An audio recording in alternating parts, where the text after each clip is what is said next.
वो लोग कैसे खुल के करते हैं, खुल के सारे सब कुछ करते हैं, मतलब जहाँ पे नहीं भी किस करना है वहाँ पे भी आपको किस कर देंगे। ओके।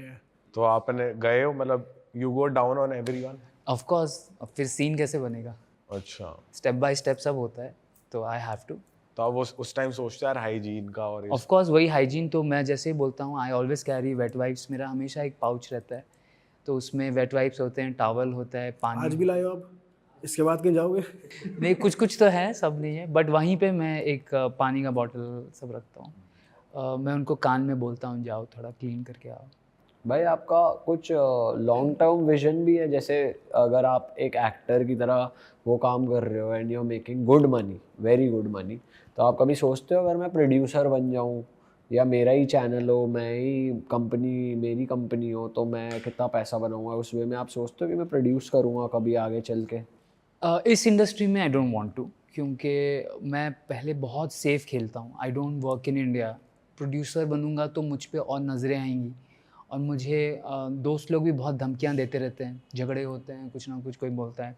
मैं तो अभी किसी के घर भी जाता हूँ ना, मैं एक सेफ्टी बाइट लेता हूँ कि वो कैसा? डोर खोल रही है, मुझे अपने घर पे लाई है, मैं 4-5 सवाल करता हूँ। मैंने 1-2 ऐसे रील्स भी बनाए हैं कि रील्स बना रहे हो आप, अपनी मर्ज़ी से बना रहे हो मेरे साथ।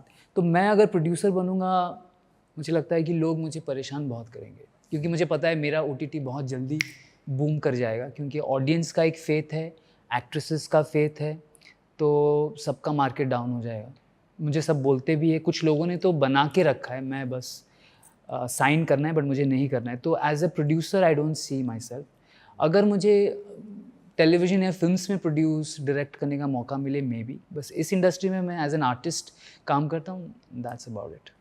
तो एक्चुअली लिमिटेड है ये, ऐसा है कि अभी है, फ्यूचर का मुझे पता नहीं। इट्स आपने एनल सीज भी ट्राई करे? कभी नहीं किया एक्चुअली। वो क्या होता है कि it's not very easy, you need उसके लिए, मतलब बातें बहुत हुई है, but most of these actors are inexperienced. तो उनको समझाओ, रिझाओ, उनको दारू चाहिए, ये चाहिए, सेट पे दारू वारू मिलता नहीं, तो हम सोचते हैं यार ख़त्म करो, दूसरा सीन है। तो फॉरेनर्स के साथ? उनके साथ भी नहीं हुआ है अभी तक एक्चुअली। मैंने एक बार ट्राई किया था, तो मैंने एक चीज़ देखा था कि हुआ है, बट सीन में कभी नहीं किया, क्योंकि उसमें बहुत कुछ एक प्रोसीजर होता है, आपको एक डूश बैग चाहिए, क्लीन करना है, बहुत कुछ है। अब ऐसे तुरंत नहीं कर सकते, उसके लिए प्रिपरेशन चाहिए, उनको रिलैक्स होना है, माइंड में 100 बातें चल रही है, और आई डोंट नो, हमने किसी को पूछा भी नहीं है इसके बारे में, तो आज तक तो नहीं हुआ है, अफसोस। अच्छा ब्रो, आप बता रहे थे आप पे एक डॉक्यूमेंट्री बन रही है जिसमें आपके पेरेंट्स भी हैं, थोड़ा मैं चाहता हूँ आप ऑडियंस को बताओ उसके बारे में। हाँ, तो ये बहुत ही अच्छी डॉक्यूमेंट्री फ़िल्म बन रही है, और इनफैक्ट उन्होंने मुझे मना किया था इंटरव्यूज़ देने के लिए, क्योंकि वो चाहते हैं कि ये सब फ़िल्म में आए, और बहुत अच्छी फ़िल्म बनी है। हमारे इंडस्ट्री की शूट्स को उन्होंने दिखाया है, और बहुत रेप्यूटेड प्रोडक्शन हाउस है, चैनल पे आएगा। उसमें मेरी मम्मी-डैडी को उन्होंने ऐसे ही पूछा, will they B okay, and they agreed. मेरे मॉम, डैड, सिस्टर सब है उसमें। उनके पूरा लाइफ दिखाया है मेरा, मैं कहाँ से हूँ, क्या करता हूँ, कैसे मैं इस इंडस्ट्री में आया, कैसे हमारी शूट्स होती हैं, और क्या हम पे बीत रही है। जैसे आप लोगों ने जो जो पूछा, बस उसको उन्होंने विथ विजुअल्स कैप्चर किया है। तो वो एक बहुत ही अच्छा एक फ़िल्म होगी। एक्चुअली एक सीरीज़ आई थी नेटफ्लिक्स पे, सुपर सेक्स, रोको सिफरेदी की। उसके बाद मुझे ऐसे बहुत ऑफ़र्स आए हैं, ये बन रही है, और फिर एक बुक लिख रहे हैं एक राइटर, सेम थिंग कि मैं कैसे उड़ीसा से आके स्ट्रगल करके मैं यहाँ तक आया हूँ, और क्या-क्या हम लोग फेस करते हैं, प्रेजुडिस, जो जजमेंट, क्रिटिसिज्म, तो वो है। तो क्रिटिसिज्म, वैसे इससे मुझे याद आ रहा है, जैसे हमने लास्ट जो पॉडकास्ट किया था उसके बाद बहुत से जो लोग थे उन्होंने आपको अप्रिशिएट किया था, तो आपकी फैमिली में भी ऐसे कुछ लोग थे जो आपके अगेंस्ट थे बट देन वो फिर आपको सपोर्ट करने लगे, ऐसा कुछ हुआ? हाँ, सपोर्ट कर रहे हैं, बट जैसे मेरे कज़िन्स की अभी शादी थी, किसी को नहीं बुलाया, एक कार्ड तक नहीं भेजा। तो my sister was very upset कि चलो तुम तो चलो बदनाम हो, तुमको बुलाएँगे तो बातें होंगी। I am the oldest, I deserve. तो वो उन उसको बहुत बुरा लगा, she cried and all. But they were also, I understand them, I don't blame my relatives, क्योंकि उनका भी माहौल अलग है, सब टीचर्स हैं, प्रोफेसर्स हैं, दे डोंट वांट अनवांटेड बातें। मेरे होम टाउन में तो अभी भी धमकियाँ आती हैं सब दल वल से कि आएगा तो उसको मार देंगे या जलील तो करेंगे। अब जाते ही नहीं हो? मैं तो गया ही नहीं कब से। और वहाँ के न्यूज़ चैनल्स पे भी बहुत डिस्कशंस हुए हैं मुझे लेकर।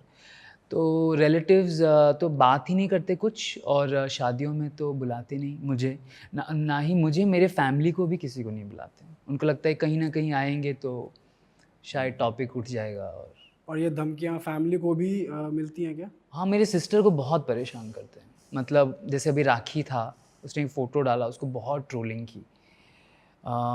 वो भी पहले डालती नहीं थी, बट वो बोल रही है अब कितना हम इतना अच्छा मौका माहौल है, हम सब इतना खुश है, वो डालती है फिर उसको लोग परेशान। मेरे फादर को मेरे फिल्म्स ही भेजते हैं लोग, पूरा क्लिप्स ही भेजते हैं।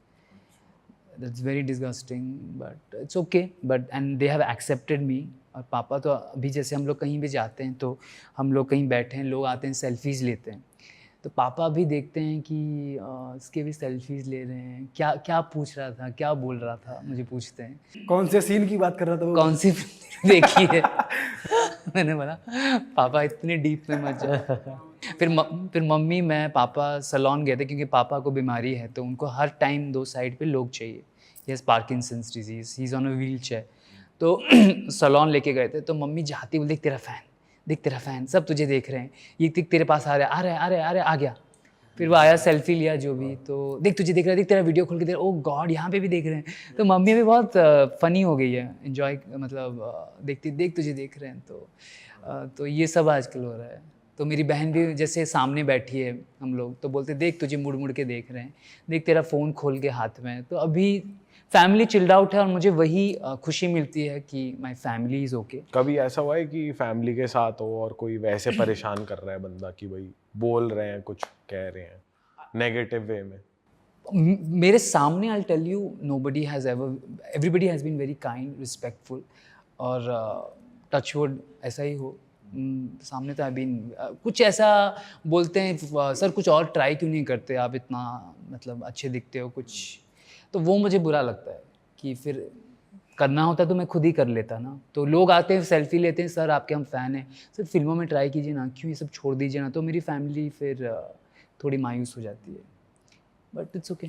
अच्छा भाई, फिल्म्स वगैरह से पैसे कमाने के अलावा कुछ आपके पास ब्रांड्स वगैरह भी अप्रोच करती हैं कि जो आप सोशल मीडिया पे एंडोर्स करने के लिए? एक्चुअली ये एक चमत्कार हुआ मेरे लाइफ में, एक मिरेकल था। एक तो आपका पॉडकास्ट, फिर 2-3 पॉडकास्ट और हुए, बट आपके पॉडकास्ट के बाद एक जो बूम हुआ वो है कि मैंने फ्रेंडशिप्स डे पे एक रील बनाया था चॉकलेट वॉकलेट लगा के। हम एक्चुअली शूट कर रहे थे एक वेब सीरीज़ की, वो गया है 306 million views. 306 million. Cristiano Ronaldo 286 million पे था, पर जिसमें वो भी अंडरवेयर में था, सौना में अपनी पार्टनर के साथ। मैं देख रहा था, दीपिका पादुकोण का एक गया था 200 समथिंग, लुकिंग लाइक अ वाव। इन सबको मैं क्रॉस करके आई एम एट 306। उसके बाद मेरे इनसाइट्स पूरा बूम किया है। एक दिन मैं देख रहा था मेरे स्टोरी पे 5 लाख व्यूज़ थे, जबकि मेरे फॉलोअर्स के हिसाब से देखा जाए तो, और इनसाइट्स 12 करोड़ पे थे, लाइक 120 मिलियन। उसके बाद ब्रांड्स आए हैं कुछ,